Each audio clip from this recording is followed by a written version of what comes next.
Marfisia, it'd be great to get started with a little bit of your personal journey into the world of veganism. What's kind of brought you here?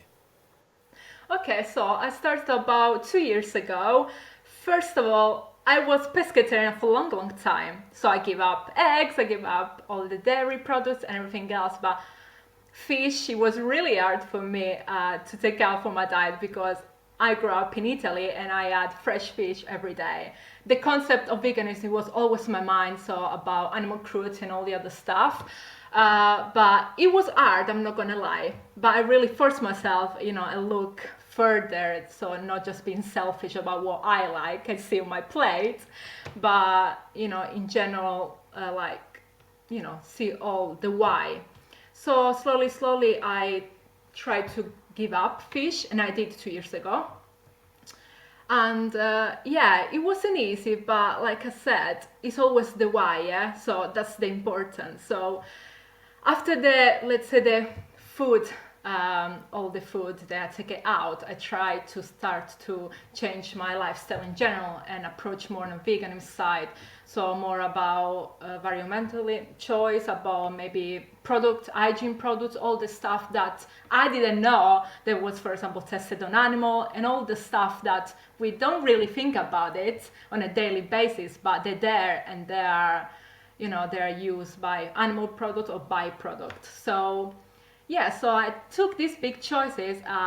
At first, not many people support me, so it was really hard for me. No, my family so would support me, my boyfriend as well. So it was really, really hard. But I choose to keep, going, and it was the best choice because then this became my job to help people, to start transitioning to this lifestyle. And yeah, so happy that I took that choice, definitely.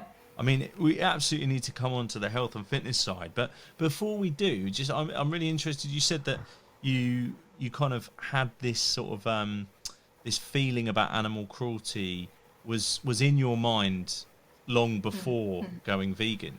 What kind Yes, of yeah. what kind of put that thought there? Was it a particular person, a documentary, things you'd read, things you'd seen? I see my first aunt because my family, they're farmers.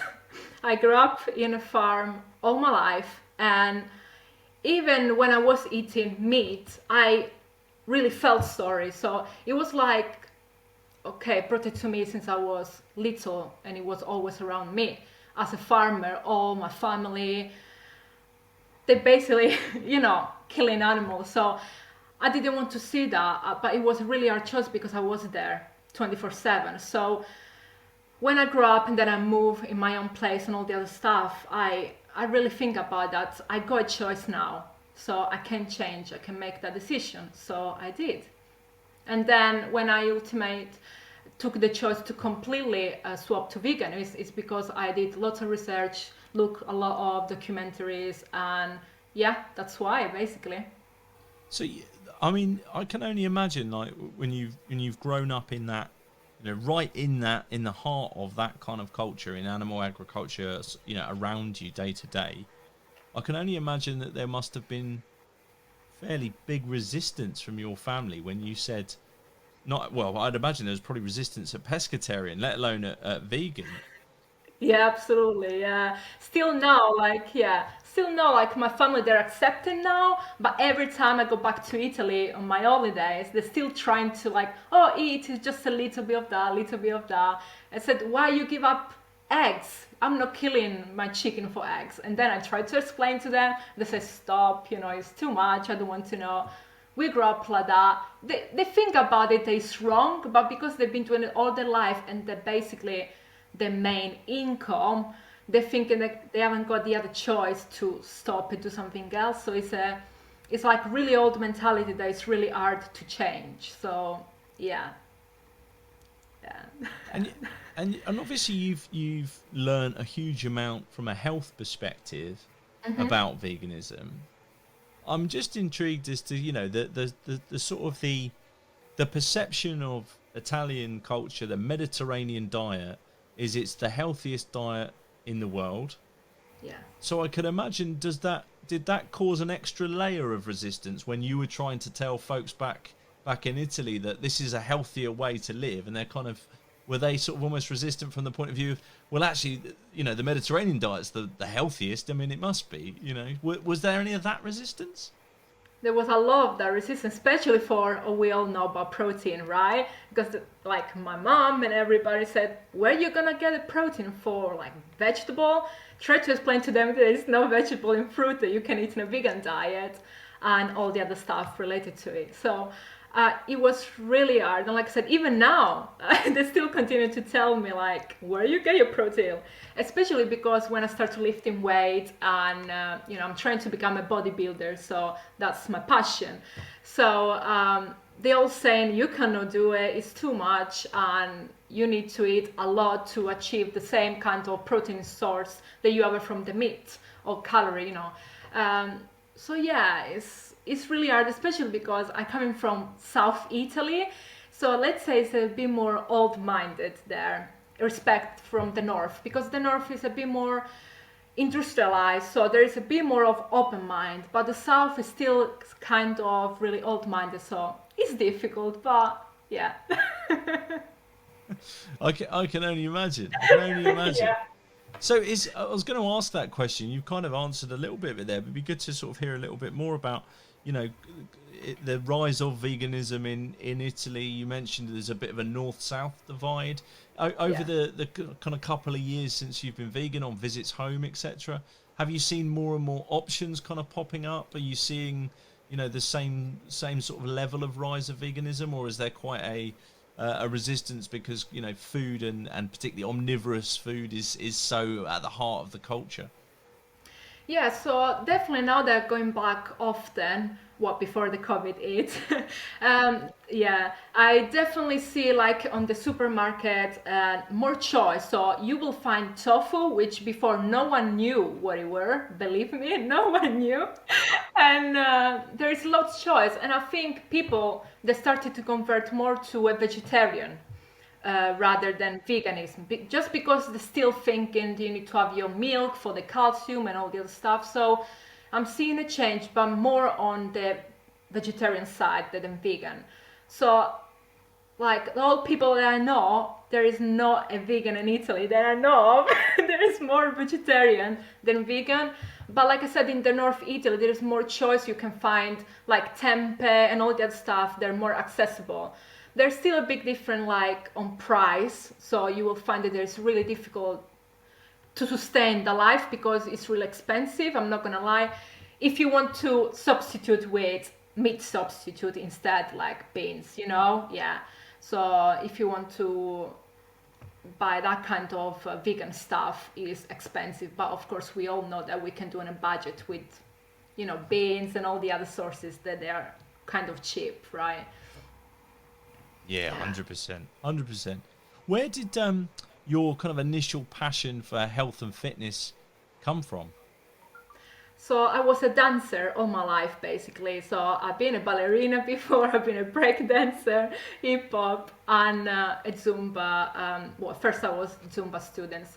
So after that, when I moved here in UK, it was about 8 years ago, for like kind of not matching my job with my dance classes, I had to find a kind of other hobbies. So I started to fall in love with lifting weight and go to the gym. And that's why I decided that this would become my job, because that was the passion of my life, sport in general. And yeah, basically, yeah, it was always been something that I like, activity like. So yeah, I wanted to do something that I could bring and help people the same passion that I had. Yeah. Wow. So so when you started becoming a PT, was that well before you becoming vegan then? It was about 1 year before, yes. Interesting. Yeah. And what was that world like? In terms of, when you made the switch. Because obviously you were a year in, I take it, as a PT. Yeah. When you became vegan, was Yeah. there a lot of folks guiding you to that, or was there still very much a kind of, chicken heavy, you must eat a lot of protein kind of mindset going on within that community? So before I became vegan, like I said, I was pescatarian, so everybody would tell me already that I couldn't achieve the body that I wanted just with fish. So, so already it was something that they would tell me, and they would tell me as well, like you need to have a lot of whey protein, so in the shakes, and you cannot achieve it without chicken, and all the other stuff like lean protein source. So yeah, then when I became vegan, actually, that was a funny story because the coach that I had, that was guiding me through the journey of, becoming an amateur bodybuilder. He told me straight away, I'm not gonna like support you because you're becoming vegan and it's impossible for you to continue this journey. I'm like, okay. I'm like, what I'm gonna do now because the both, let's say, my dream, be more like kind towards animal in general and the sports side, so the both was my passion. I'm like, oh, I'm gonna do both at the same time. If everyone told me, especially professionally, he's a coach, then he had lots of athletes. So I started researching myself and I discovered vegan coaches that they had more experience and they all had experienced athletes, so not just lifestyle people that they want to lose weight. So then I proved to my old coach basically that I could. And he was like actually sorry that I left him in the end, to approach the new coach, just because he wasn't informed about the plant-based diet. He just didn't know, he didn't have the knowledge. So maybe it wasn't his fault in the end. So yeah. Yeah. Was it easy to find those vegan coaches out there? Or was that quite a search in itself? Online. So my coach is an online coach because there is no a vegan coach near me actually. So yeah. So it wasn't easy to find one, let's say, that could train, near me. But in general, online you can find lots of coaches that they will guide you. And because I am online coaching myself, I know exactly the fact that you can achieve the same result online if you have one-to-one.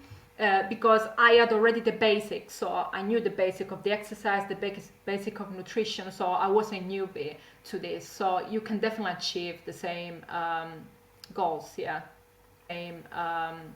Goals, yeah.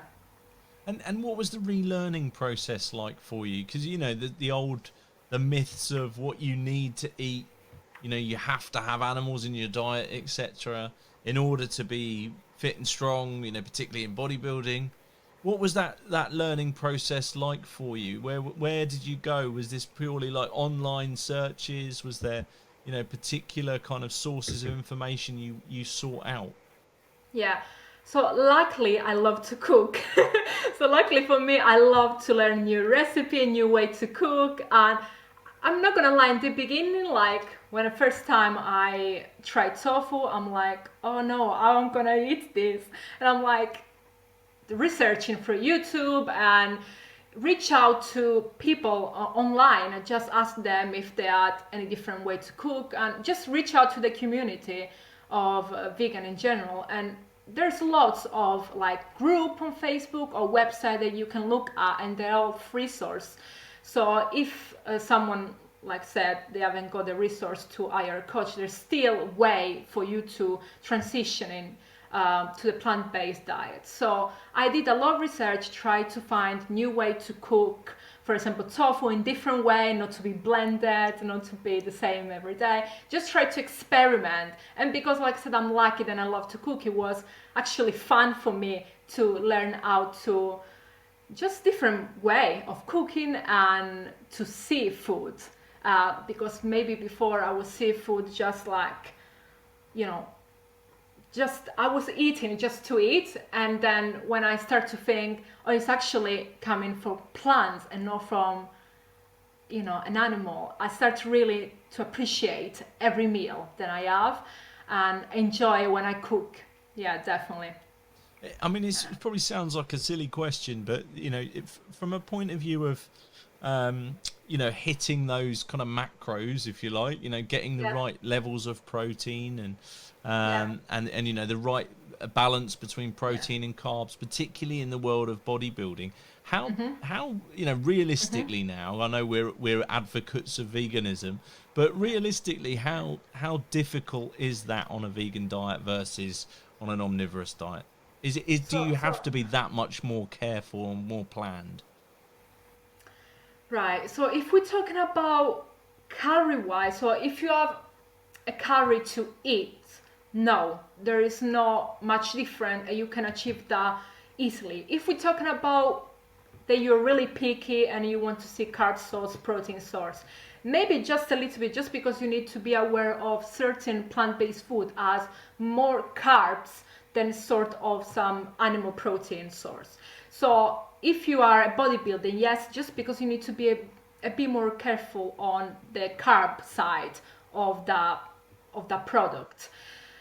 So apart from that, reaching my protein intake daily, I have no problem at all. Honestly, I don't. So yeah, so it all depends what's your goal and what you're trying to achieve, how's your macro and calories. But in general, I would say no. I never had a client that had problem with achieving the protein,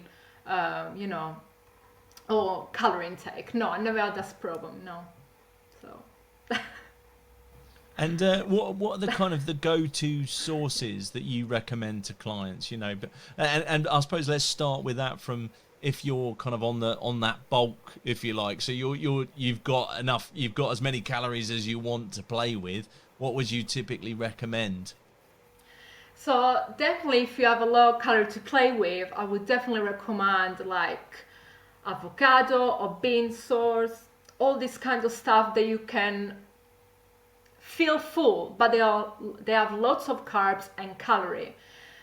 So yeah, definitely you need to be careful, like I said. But if you're in bulk, yeah, you have more ground to play with your carbs. So definitely beans, all kind of beans, like chickpeas and all. Yeah, definitely. And then tofu. Maybe when you're in bulk, you can just add loads or more stuff with tofu. Just to play out to make it more fun and interest.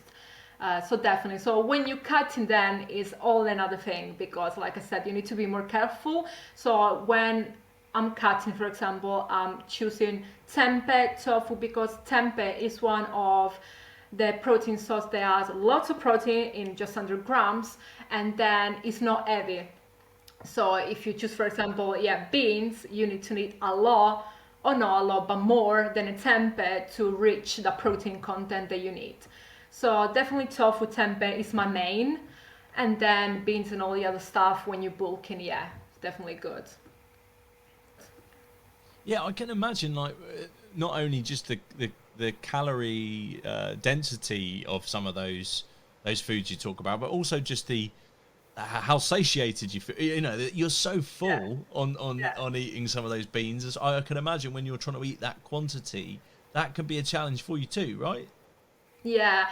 So what I do, like I said, if I'm on bulk and I got loads of meal to play out during the day, I try to use my protein as a topping of my carbs. For example, I use a lot of flaxseed and chia seed on the top of my oats or porridge or muesli, granola, or any kind of cereal, just because they got quite a good amount of protein, but they're not heavy, so they're just used as a topping instead as a just a meal, like a heavy meal. So that if you use them as a side, you can have still the protein that you need, but it's not that heavy. So yeah, I think the secret is mix it out with all the other stuff instead. Yeah.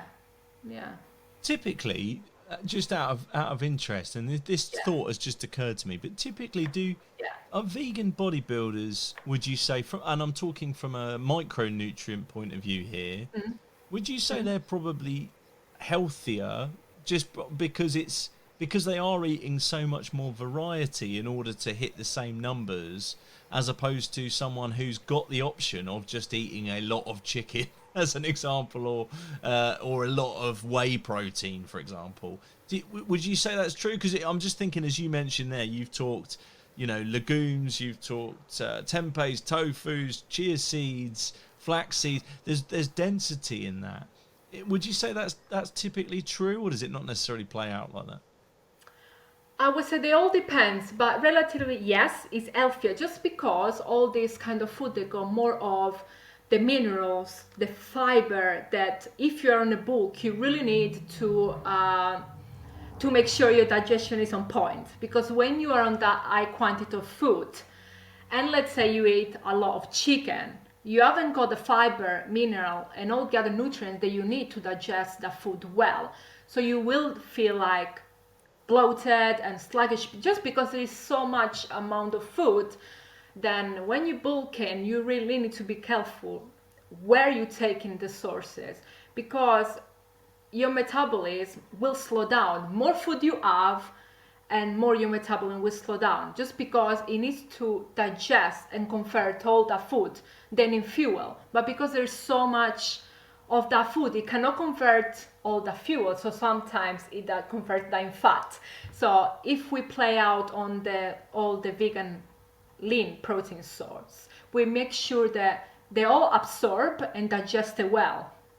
And you will find that that will even like, you will see like on your sleep and on lots of like aspects in your skin, your energy. So I definitely see a difference between me, for example, and other friends that are athletes, and when they are on bulking, they definitely feel more tired, and you will see that the skin, it just become less bright. So it's definitely better just because there's so much of fiber and all the other nutrients apart from the protein. Yeah, definitely. Do you think that sort of the digestibility and that the availability of those calories to convert into energy, nutrient density, etc., is one of the reasons why we're starting to see folks turn to veganism for athletic purposes, not just for ethical purposes? Yeah, definitely. I know many people that they swap just because for health reason, right? Not necessarily because there was like thinking about animal cruelty and all the other stuff. So definitely, just because, like I said, you cannot find the same minerals and all the other micronutrients that you find on a plant-based food on a animal product. Just because especially nowadays there is so much of processed food in both sides, plant-based and animal products. But that's why I always differentiate if you are plant-based with whole food or junk food, because there is a big difference on how it will impact your health. So yeah, it all depends about the individual, but in general, yeah, I mean, you cannot find the same nutrients that you find on a plant-based diet. I mean, if you compare beans to a beef, there will be more fat on beef, for example, and you won't find all the iron and all the other stuff that you found on the beans. So yeah, I did lots of research before because that's why I was afraid as well, not eating my iron intake, because I had low iron since I was small, and I had lots of problem to reach my high intake. I had to take always like supplements and all the other stuff. And when I swapped to plant-based diet, it was the opposite. Like I didn't have to take anything because I all found in plants. And yeah, so definitely, definitely. That's pretty incredible. Like, so that's really interesting. So, someone who's grown up in animal agriculture, probably a relatively meat-heavy diet, I would have probably suggested from back in the day before you went pescatarian, etc. And yet you were having to supplement at that point because you were getting these iron deficiencies. Yeah, yeah, I did all my life, and I couldn't believe it because, like I said, I was eating meat that supposedly is supposed to have a lot of iron. Because we have a farm, so we have lots of vegetable and all the other stuff. I was eating fresh vegetable every day and all this, so I couldn't believe that I couldn't reach my iron intake.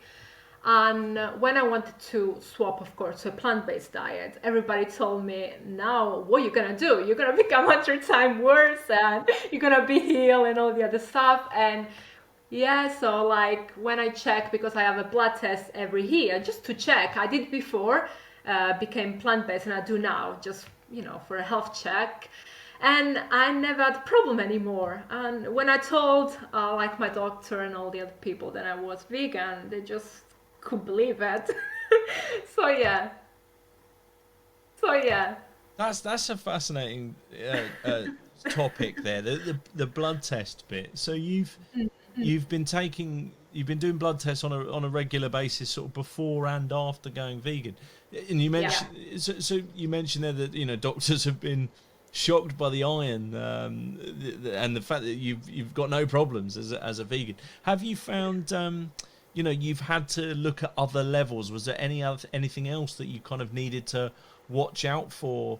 Since transitioning to a plant-based diet, B12 levels and so on. Was there anything like that, or have you generally speaking stayed pretty supplement kind of free?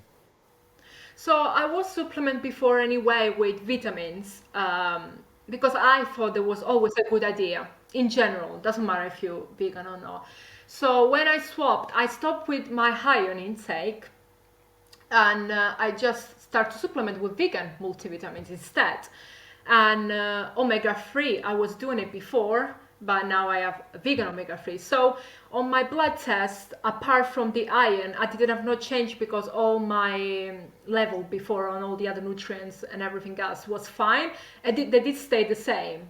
But like I said, I just noticed the iron because that was the problem that I always had. And like I said, I used to do blood tests before every year just because I had this problem, the iron problem. So that's the reason why I used to do every year. And then I just continue because I want to just check in general, because of course it's a good idea to have it regularly. So yeah. And what's the your recommendation? Because I'd imagine as you've built up your client base over time, you've probably had some folks who've come to you specifically now because they know you're a vegan PT, bodybuilder, etc.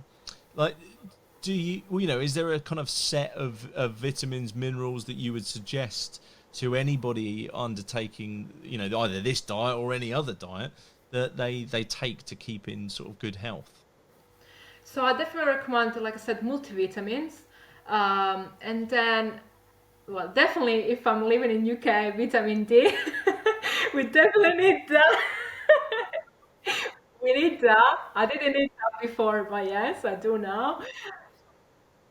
Oh yeah, yeah. So yeah, vitamin D, and I would say magnesium before bed, just because it helps sleep and it helps you to reach that relaxed state, especially if you have like a busy lifestyle. Magnesium, it really helps you to calm down and get ready, to have a good night of sleep. And apart from that, definitely omega-3, like I said, if you are vegan or not.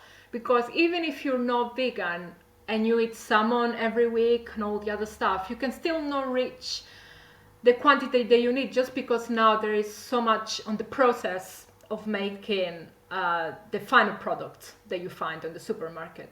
So in general, we all need some kind of supplement, just because nowadays you don't even know where it's on our food.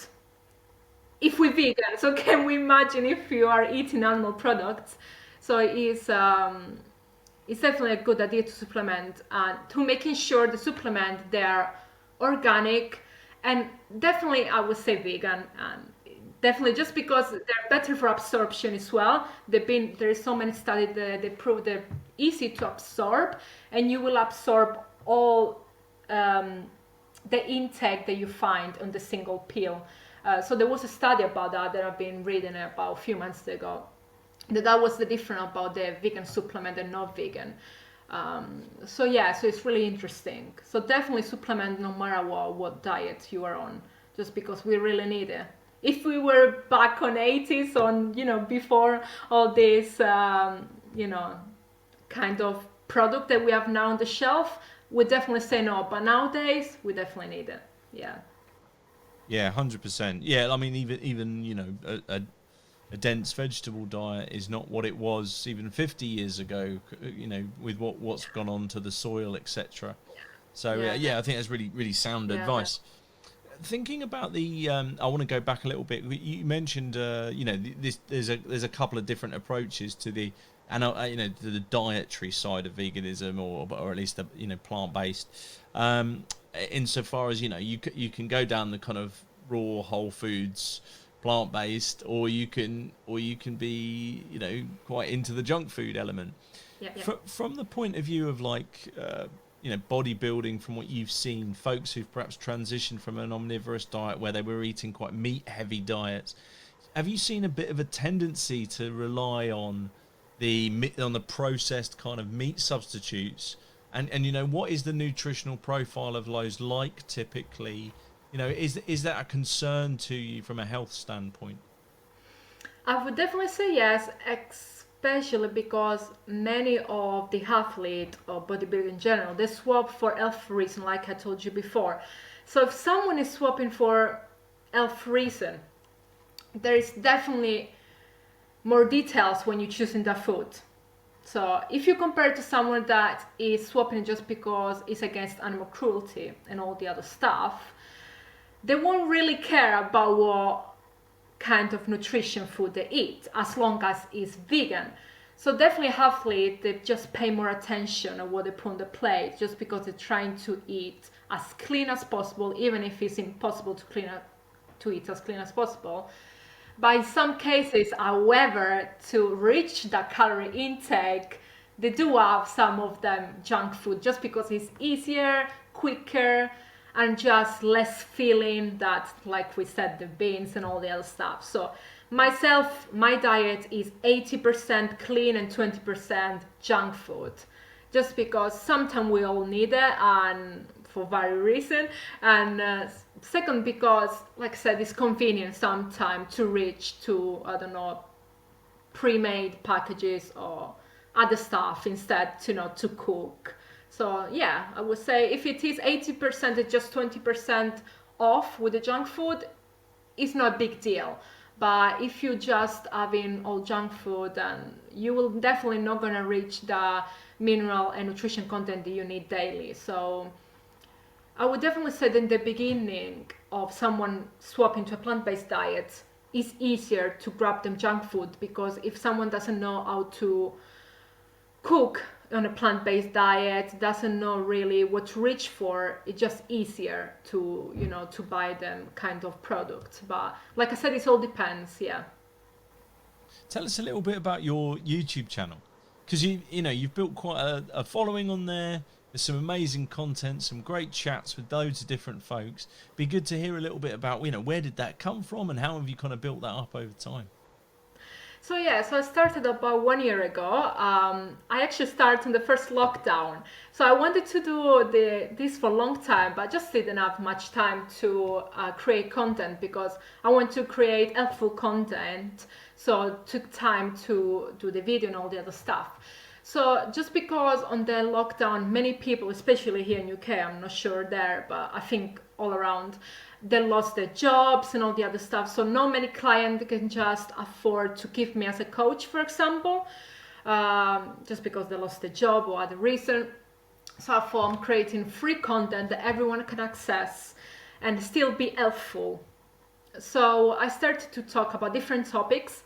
And then just because I wanted to do something on the vegan side, I started my little podcast on my little YouTube series. And just because having different point of view sometimes, it just entertain people more than just having me explaining certain stuff. Maybe another point of view, reaching to people, it would just, it's just better to hear about it.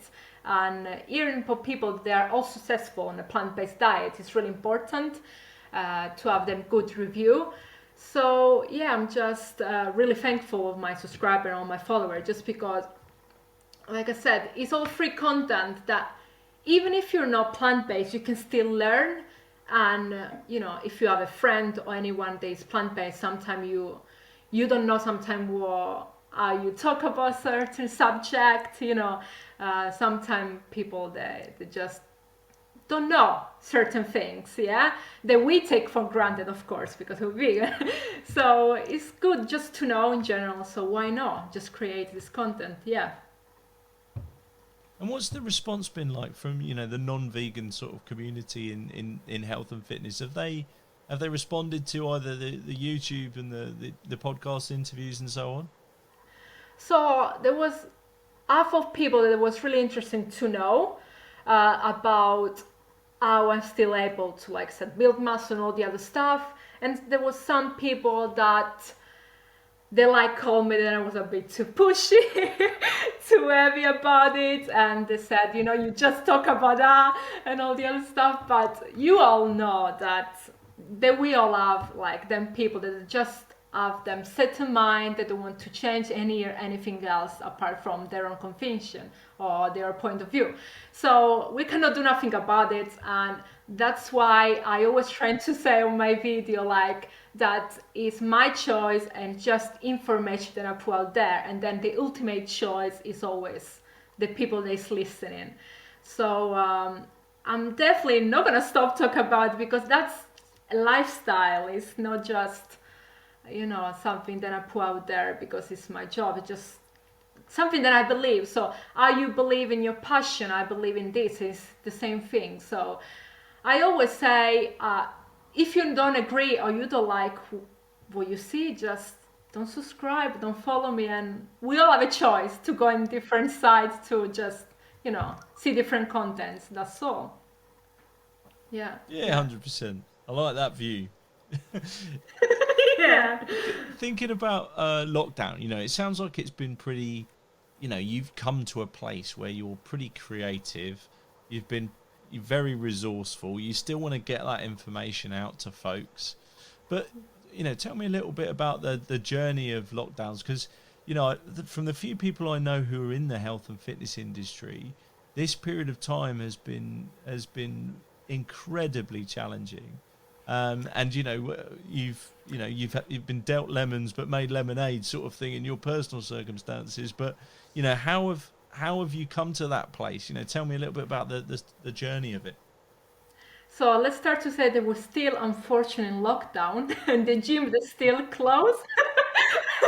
So it's not over. So well, I must say that it was really difficult, just because it wasn't just my passion, it was my job.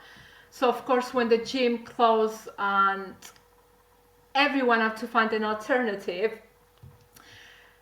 different route became in different like months. So in the beginning I can still do, like, for example, outdoor PT sessions. I can still help my client, and I can still, like, myself train outside, just to have a bit more fun with it, because sometimes in the house it's not that great, just because you're alone. It's not that nice gym environment, yeah, when you have more motivation. So after the rule change, we couldn't go not even outside to walk or exercise. So basically my living room became like an home gym, and it still is. I just need to adapt to everything, yeah, that I had. So buy equipment, invest in equipment, homemade equipment, lots of stuff that I had to just adapt and create to make sure I'm still keeping all my gains and all the artwork that I did on the gym. So it was really difficult on a motivation point of view for my clients. For myself, I must say no, just because it's something that I'm really passionate about. So there would be nothing, I think, that just put me down to achieve my goals. But for my clients that they had, for example, children at home, and maybe it wasn't a great environment to train at home, it was difficult. It was a challenging time, but I always try to just give more option for them, try to be there for them, doesn't matter what. And I always say that if you have a body, you have a workout. So it doesn't matter that you haven't got equipment, you can still do some kind of exercise and move, right? So yeah, it was challenging, but I think if you really want and you have in mind that goal, doesn't matter what goal it is, you can still do something about it, and yeah, just go through it. Through it. 100%. Incredibly resourceful as well. I love it. Love it. So thinking about the sort of the creativity that you've had to apply to this period and that resourcefulness, is there anything that you think, you know, after this kind of, hopefully we come out of this lockdown and say, you know, the gyms are reopened and everything, how much will you want to hang on to? Will there be things that you've learned in this period of time that you want to keep doing? Perhaps different ways of working. Maybe it's the YouTube channel. It's as simple as that. But is there things that you've kind of learned from it that you want to stick with? So yeah, definitely keep up with my YouTube channel 100%, and I want to keep this mindset that I have now of adapting and overcome all the time. Doesn't matter what I have in front of me, because sometimes when we get too comfortable in our bubble and we have everything ready for us, like sending the gym, you don't need to think about nothing. You go to the gym, that's it. But when you're at home, you need to be more, just keep the motivation going and everything else. So I definitely want to keep that and try to think outside my comfort zone, because like I said before, I was comfortable with my clients, having that clientele base, and just don't think about all the other options that I could.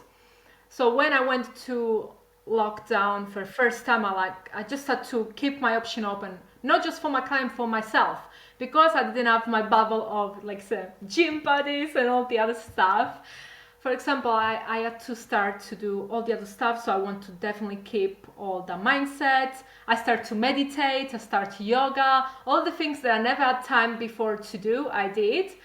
And it's just amazing because I learned new stuff about myself and about people around me. Because sometimes, like I said, when you go through the routine, sometimes you don't appreciate stuff or people.